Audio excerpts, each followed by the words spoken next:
बोल गुरुदेव भगवान की जय। प्यारे कृष्ण कन्हैया लाल की जय। श्री राधा वल्लभ लाल की जय। श्री वामन पुराण 49वां अध्याय, 4 मुखों की उत्पत्ति कथा, ब्रह्मकृत शिव की स्तुति और स्थाणु तीर्थ का महात्म्य। श्री मार्कंडेय जी ने कहा, हे निष्पाप, 4 मुखों और ब्रह्मेश्वरों की उत्पत्ति को विस्तार पूर्वक सुनने की मेरी इच्छा हो रही है, अतः आप उसे सुनाने की कृपा करें। श्री सनत कुमार जी बोले, हे अनघ, सृष्टि की कामना करने वाले एवं कमल से उत्पन्न होने वाले ब्रह्मा का जो वृत्तांत है उसे मैं तुमसे पूर्णतः कहता हूँ, सुनो। लोक पितामह भगवान ब्रह्मा ने उत्पन्न होते ही पहले अचर और चर रूप संपूर्ण भूतों की रचना की। पुनः उनके सृष्टि की चिंता करने पर एक नीले कमल दल के समान श्याम पतले मध्य भाग वाली सुलोचना मनोमोहिनी कन्या उत्पन्न हुई। उस मनोहर कन्या को देखकर ब्रह्मा ने उसे संतान उत्पत्ति हेतु बुलाया। बस उस महान पाप से ब्रह्मा का मस्तक गिर गया। वे ब्रह्मा जी उस गिरे मस्तक को लेकर सभी पापों का विनाश करने वाले तीनों लोकों में विख्यात सान्निहत्येश्वर नाम के तीर्थ में गए। ऋषि और सिद्धों से सेवित उस पवित्र स्थाणु तीर्थ में सरस्वती के उत्तरी तट पर चतुर्मुख 4 मुख वाले शिवलिंग को स्थापित कर प्रतिदिन मनोरम धूप गंध सुंदर उपहारों एवं रुद्र सूक्तों से उसकी उपासना करने लगे। उनके इस प्रकार भक्तिपूर्वक शिव पूजा में तन्मय हो जाने पर भगवान नील लोहित श्री शंकर जी स्वयं ही वहां आ गए। लोक पितामह ब्रह्मा जी ने उन आए हुए शिव जी को देखकर सिर झुकाकर प्रणाम किया और पुनः वे ब्रह्मा जी उन शिव की स्तुति करने लगे। श्री ब्रह्मा जी ने कहा, भूत भव्य तथा भव के आश्रय स्वरूप महादेव जी, आपको नमस्कार है। नित्य स्तुत किए जाने वाले और तीनों लोकों के रक्षक, आपको नमस्कार है। सभी पापों को नष्ट करने वाले एवं पवित्र देह वाले, आपको नमस्कार है। चर और अचर के गुरु, आप रहस्यों के भी रहस्य को गुप्त से गुप्त तत्व को प्रकाशित करने वाले हैं। वैद्यों की दवाओं से दूर न होने वाले सभी रोगों का विनाश करने वाले रुरु मृग चर्मधारी शोक से रहित हे शिव, आपको नमस्कार है। जल की उत्ताल तरंगों से महाबुद्धि के विघटन करने में स्वयं भी संक्षुब्ध देव, आपके नाम का जप करने वाले प्राणी संसार में नहीं पड़ते। नित्य के भी नित्य आपको नमस्कार है। तीनों लोकों के पालक, कल्याणकारी, निश्चयात्मिका बुद्धि से भी अगम्य, अप्रमेय, शारीरिक मानसिक रोगों के नाश करने वाले, आपको नमस्कार है। सबसे परे, अपरिमेय, माप में न आने योग्य, सभी प्राणियों के प्रिय देव एवं सभी पापों के क्षय करने वाले योगेश्वर, आपको नमस्कार है। आप स्थाणु स्वरूप सिद्ध एवं सिद्धों तथा बंदियों के द्वारा स्तुत, आपको नमस्कार है। संसार के प्राणियों के लिए दुर्ग बने हुए आप विश्व रूप के लिए नमस्कार है। सर्पराज के द्वारा बखानी गई महिमा वाले, सर्पराज के बाजूबंद एवं माला धारण करने वाले भास्कर स्वरूप, आपको बारंबार नमस्कार है।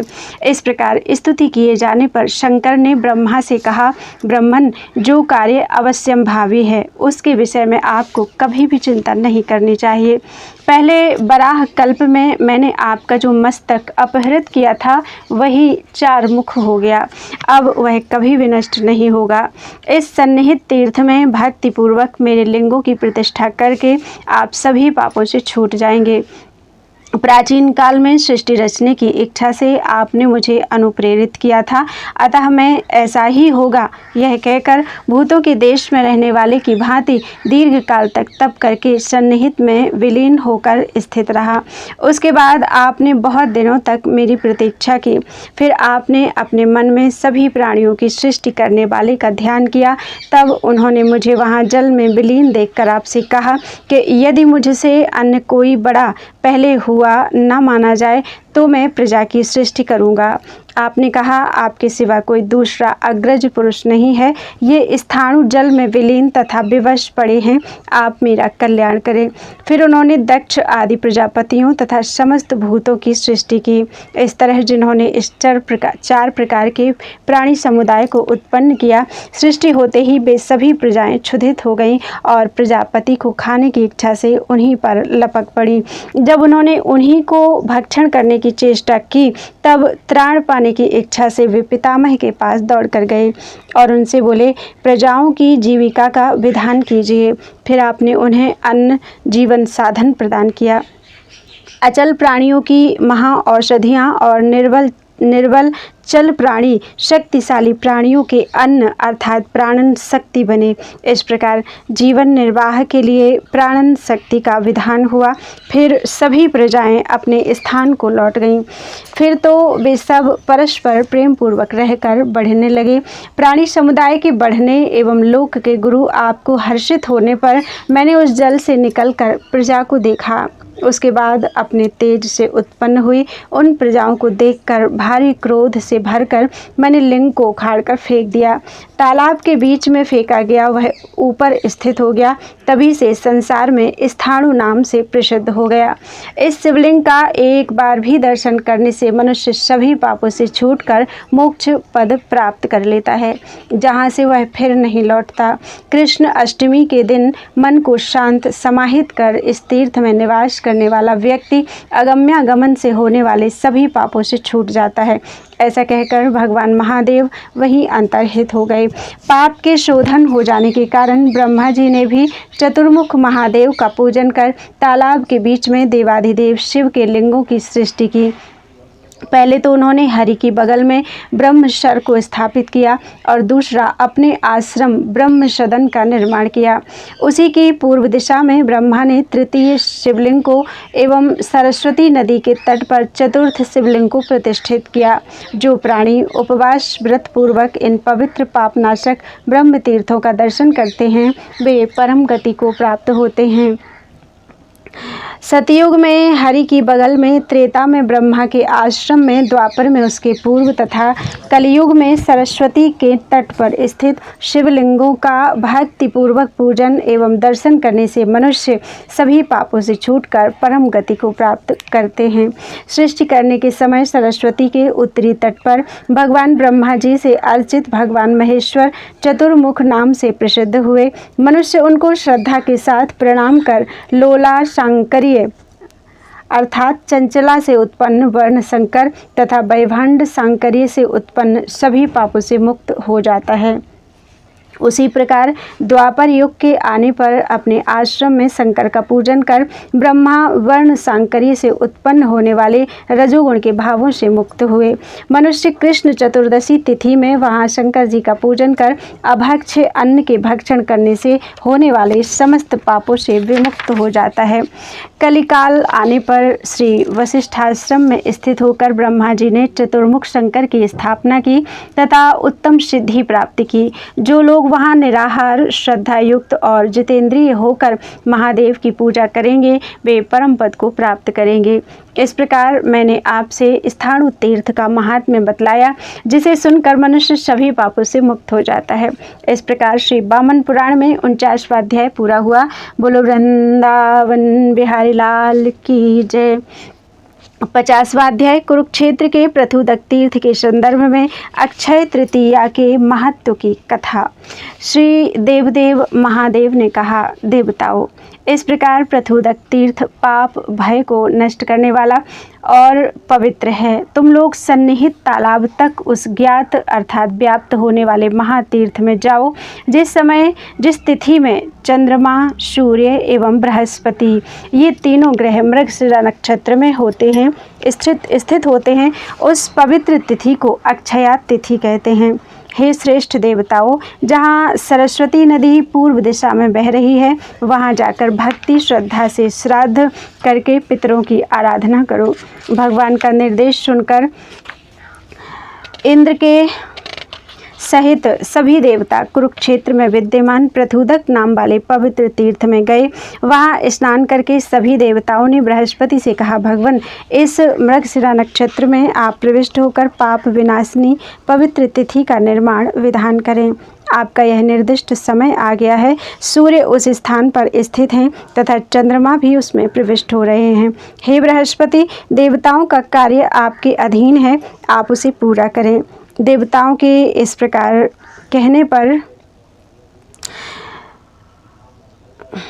देवों के गुरु श्री बृहस्पति जी ने यह कहा, हे देवताओं, यदि मैं वर्ष स्वामी बनूं तो मृगशिरा नक्षत्र पर जाऊंगा। सभी देवों ने कहा, ठीक है। तब उन्होंने बृहस्पति ने मृगशिरा नक्षत्र में प्रवेश किया।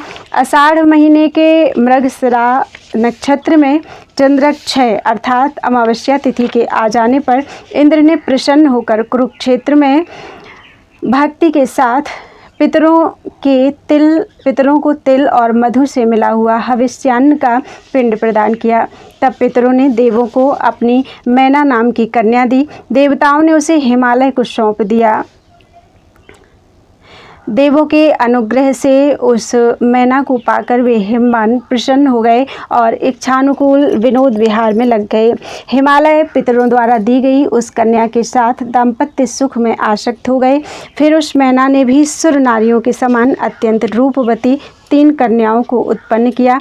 इस प्रकार श्री वामन पुराण में 50वां अध्याय पूरा हुआ। बोलो वृंदावन बिहारी लाल की जय। 51वां अध्याय।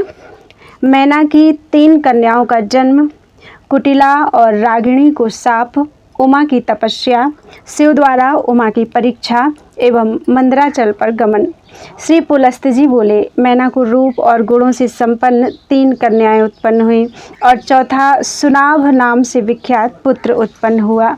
मुने, मैना की जेठी कन्या रागिणी नाम की थी, जो लाल अंगों तथा लाल आँखों वाली थी। वह लाल वस्त्रों से सुशोभित रहती थी। दूसरी कुटिला नाम की कन्या थी, जो सुंदर शरीर वाली, कमल दल नैना, नीले एवं घुंघराले बालों वाली थी तथा उज्ज्वल माला और उज्ज्वल वस्त्र धारण किए रहती थी। मैना की तीसरी कन्या का नाम था काली। उसका रंग नीले अंजन के ढेर के समान और आँखें नीले कमल के जैसी थीं। वह अत्यंत सुंदर थी। मुने, वे तीनों कन्याएं जन्म से 6 वर्ष के पश्चात तपस्या करने चली गईं। देवताओं ने उन सुंदरी कन्याओं को देखा। फिर आदित्य तथा वसुगण चंद्रमा की किरणों के समान कांति वाली तपस्विनी मुने, वे तीनों कन्याएं जन्म से 6 वर्ष के बाद तपस्या करने चली गईं। देवताओं ने उन सुंदरी कन्याओं को देखा। फिर आदित्य तथा वसुगण चंद्रमा की किरणों के समान कांति वाली तपस्विनी मध्यमा कन्या अर्थात कुटिला को ब्रह्मलोक में ले गए। उसके बाद सभी देवताओं ने ब्रह्मा से कहा कि ब्रह्मन, आप बतलाएं कि क्या यह कन्या महिषासुर को मारने वाले पुत्र को जनेगी। तब सुरपति ने कहा, यह बेचारी तपस्विनी शिव का तेज धारण करने में समर्थ नहीं है, इसे छोड़ दो। नारद उसके बाद कुपित होकर कुटिला ने ब्रह्मा से कहा, भगवान, शंकर के दुर्धरणीय तेज को जैसे धारण कर सकूं, मैं वैसा उपाय करूंगी। सत्यम, आप सुने। कठिनतर तपस्या से जनार्दन भगवान की उत्तम उपासना करके मैं उनके तेज को वैसे ही धारण करूंगी जिससे शंकर का सिर नत कर दूं। पितामह देव, मैंने जो कहा है वह सत्य है, मैं वैसा ही करूंगी। पुलस्त्य जी बोले, महामुनि, उसके बाद आदिकर्ता सबके उपास्य पितामह भगवान ब्रह्मा ने उग्र स्वभाव वाली कुटिला से कुपित होकर कहा। ब्रह्मा ने कहा, पापिनी कुटिले, जिस कारण तुमने मेरे वचन को सहन नहीं किया, उसी कारण मेरे शाप से तुम निर्दग्ध होकर पूर्णतः जलमयी हो जाओगी। मुने, इस प्रकार ब्रह्मा से अभिशप्त हिमालय पुत्री कुटिला जलमयी होकर अपने वेग से ब्रह्मलोक को जल से आप्लावित करने लगी। पितामह ने उसके उमड़कर बहते हुए जल की धारा को देखकर ऋक्, साम, अथर्व और यजुष की स्तुतियों का पाठ करके उसे स्तुति द्वारा दृढ़ता पूर्वक बांध दिया। ब्रह्मन, जलमयी वह पर्वत पुत्री ब्रह्मा की विमल जटा को भिगोती हुई वहीं बद्ध अर्थात अवरुद्ध हो गई। जो रागवती अर्थात रागिणी नाम वाली थी, उसे भी देवतागण स्वर्ग में ले गए और उन्होंने ब्रह्मा को उसे समर्पित कर दिया। उससे भी ब्रह्मा ने उसी प्रकार कहा। उसने भी क्रुद्ध होकर कहा, मैं निश्चय ही ऐसी कठिन तपस्या करूंगी जिससे मेरे नाम से संबद्ध पुत्र महेश को मारने वाला होगा। ब्रह्मा ने उसे भी शाप दिया, पापे देवों से भी अनुपेक्ष मेरे वचन को अहंकारवश न मानने से तुम संध्या हो जाओगी। मुनिश्रेष्ठ, उसके बाद वह शैलतनया रागवती भी संध्या हो गई और स्वस्थ शरीर धारण कर कृतिका योग की प्रतीक्षा करने लगी। इस प्रकार 2 कन्याओं को चली गई जानकर तपस्विनी मैना ने तृतीय कन्या काली को तपस्या करने से रोका। उसने उमा ऐसा कहा, पितरों की पुत्री कल्याणमयी माता। मैना ने कन्या का वही 2 अक्षरों से संयुक्त उमा नाम रख दिया।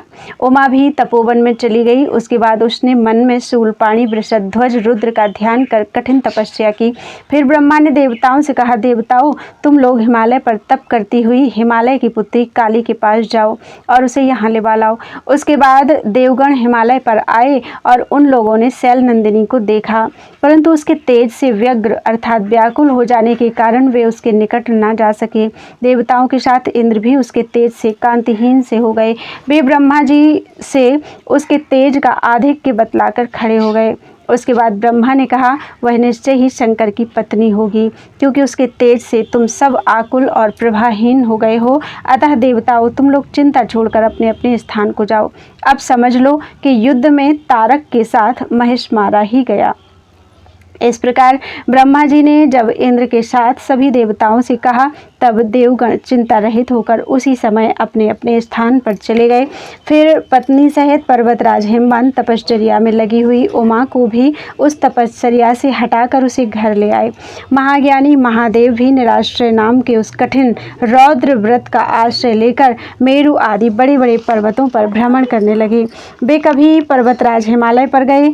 हिमालय ने उनकी श्रद्धा से पूजा की। उस रात उन्होंने वहीं निवास किया।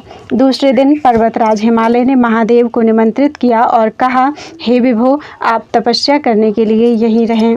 हिमालय के इस प्रकार कहने पर शंकर ने भी वही विचार किया और बिना घर का रहना छोड़कर आश्रम में रहने लगे। देवादिदेव त्रिशूलधारी शंकर के आश्रम में रहने पर गिरिराज की कल्याणी कन्या काली उस स्थान पर आई। अपनी प्रिया सती को पुनः हिमतनया उमा के रूप में उत्पन्न हुई और अपने सामने आई देखकर शंकर ने उनके आने का अभिनंदन तो किया, पर फिर वे योग में लीन हो गए। सुंदर शरीर वाली हिमसुता ने वहां जाने के बाद दोनों हाथ जोड़कर सहेलियों के साथ शिव के दोनों चरणों में अभिवादन किया। उसके बाद शंकर ने देर तक गिरी कन्या को देखा और कहा, यह उचित नहीं है। ऐसा कहकर शंकर अपने गणों के साथ तिरोहित हो गए, अर्थात छिप गए। भय उत्पन्न करने वाले शंकर के वचन को सुनकर आंतरिक दुख से जलती हुई ज्ञानिनी उन पार्वती ने भी अपने पिता से कहा, तात, पिनाक धारण करने वाले शंकर देव की आराधना एवं उत्कट तथा महान तप करने के लिए मैं विशाल वन में जाऊंगी। पिता ने कहा, ठीक है। उसके बाद शंकर की आराधना की इच्छा से ललिता अर्थात पार्वती उसी हिमालय पर्वत की विस्तृत तलहटी में तप करने लगी। उस समय उनकी सहचरियाँ समिधा, कुश, फलमूल आदि लाकर देवी की सेवा करने लगी। उन सहचरियों ने पार्वती के विनोद के लिए तेजस्वी त्रिशूलधारी शंकर की मिट्टी की मूर्ति बनाई। पार्वती ने भी कहा, सखियों, ठीक है। फिर तो वे पार्वती जी उसी मूर्ति की पूजा करती और बार बार उसे निहारती रहती थीं। उसके बाद उनकी श्रद्धा से त्रिपुरासुर को मारने वाले शंकर जी प्रसन्न हो गए। उसके बाद पलाश का दंड, मुंज की मेखला, यज्ञोपवीत छत्र एवं मृगचर्म, हाथ में कमंडल लिए एवं शरीर में भस्म रमाए हुए वे शंकर जी बटु के रूप में एक एक आश्रम में घूमते हुए काली के आश्रम में पहुँचे। नारद उसके बाद सहचरियों के साथ काली ने उनका प्रत्युत्थान किया और यथोचित पूजन कर उनसे यह पूछा। उमा ने कहा, अये भिक्षुक, आप शीघ्र मुझे बतलाएं कि आप कहाँ से आ रहे हैं, आपका आश्रम कहाँ है एवं आप कहाँ जाएंगे। भिक्षु ने कहा, पवित्र व्रतों वाली बाले, मेरा आश्रम वाराणसी में है। अब मैं यहाँ से तीर्थ यात्रा में प्रथुदक जाऊँगा। देवी ने कहा, विप्रेंद्र, प्रथुदक तीर्थ में आपको कौन सा पुण्य प्राप्त होगा? मार्ग में किन किन तीर्थों में स्नान करने से आप कौन कौन सा फल प्राप्त कर चुके हैं? भिक्षु ने कहा, कृशोदरी, मैंने पहले प्रयाग याग में स्नान किया। उसके बाद कुब्जाम्र, जयंत, चंडिकेश्वर, बंधु वृंद, करकंध, कनखल तीर्थ, सरस्वती, अग्निकुंड, भद्रा, त्रिविष्टप, कोनट, कोटि तीर्थ और कुब्जक में निष्काम भाव से स्नान कर मैं तुम्हारे आश्रम में आया हूँ। यहाँ पर स्थित रहने वाली तुमसे वार्ता करने के बाद मैं प्रथुदक तीर्थ में जाऊँगा। मैं तुमसे जो कुछ पूछता हूँ उस पर क्रोध न करना। कृशोदरी, मैं बचपन में भी शरीर को संयत कर तपस्या से जो अपने को सुखा रहा हूँ वह तो ब्राह्मणों के लिए प्रशंसनीय है, परंतु भीरु, तुम इस प्रथम अवस्था में ही क्यों उग्र तप कर रही हो, इसमें मुझे शंका हो रही है। अयि स्थिर यौवने, अयि विलासिनी, प्रथम अवस्था में स्त्रियां पति के सुंदर भोगों का भोग करती हैं। पर्वत पुत्री, चर और अचर सभी प्राणी तपस्या से संसार में रूप, उत्तम कुल और संपत्ति चाहते हैं, सो तो तुम्हें अधिक से अधिक मात्रा में उपलब्ध है ही। फिर सौंदर्य साधनों को छोड़कर तुमने जटा क्यों धारण कर ली है? तुमने रेशमी वस्त्र छोड़कर बलकल क्यों पहन लिया है? पुलस्त्य जी बोले, नारद जी, उसके बाद तपस्या में बढ़ी हुई पार्वती की सोमप्रभा नाम की सहचरी ने उन भिक्षु से वस्तु स्थिति कही। सोमप्रभा ने कहा, हे द्विजश्रेष्ठ, पार्वती जिस हेतु से तपस्या कर रही हैं उसे सुनिए। ये काली तपस्या के बल से शिव को अपना पति बनाना चाहती हैं। पुलस्त्य जी बोले, सोमप्रभा की बात सुनकर भिक्षु ने सिर हिलाते हुए बड़े जोर से हंसकर यह वचन कहा। भिक्षुक ने कहा, पार्वती, मैं तुमसे एक बात पूछता हूँ, तुमको यह बुद्धि किसने दी? पल्लव के सदृश तुम्हारा कोमल कर शंकर के सर्पयुक्त हाथ से कैसे मिलेगा? कहाँ तुम सुंदर वस्त्र धारण करने वाली और कहाँ व्याघ्र चर्म धारण करने वाली वे रुद्र? कहाँ तुम चंदन से चर्चित और कहाँ भस्म से विभूषित शंकर? अतः मुझे यह मेल अनुरूप नहीं प्रतीत होता। पुलस्त्य जी बोले, विप्रेंद्र, भिक्षुक के इस प्रकार कहने पर पार्वती ने उससे कहा, भिक्षुक, तुम ऐसी बात मत बोलो। शंकर सब गुणों में श्रेष्ठ हैं। वे देवेश चाहे मंगल मूर्ति हों या भयंकर रूप, धनी हों या निर्धन तथा अलंकार संपन्न हों अथवा अलंकार विहीन, वे जैसे तैसे ही क्यों ना हो, पर वे ही मेरे स्वामी होंगे। सहचरी को निर्देश कर शशि प्रभे, इस भिक्षुक को मना करो, यह पुनः कुछ कहना चाहता है क्योंकि इसके होठ फड़क रहे हैं। देखो, निंदा करने वाला व्यक्ति वैसा पापी नहीं होता जैसा कि निंदा की बात सुनने वाला होता है।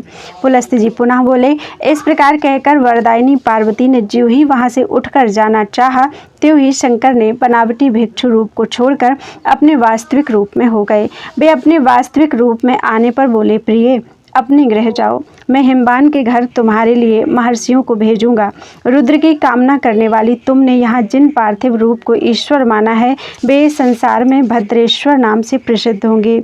देव, दानव, गंधर्व, यक्ष, किन्नर, उरग एवं मनुष्य जो भी कल्याण की कामना करने वाले होंगे वे सदा उनकी पूजा करेंगे। मुने, शंकर के इस प्रकार कहने पर हिमालय पुत्री पार्वती जी आकाश मार्ग से अपने पिता के घर चली गईं।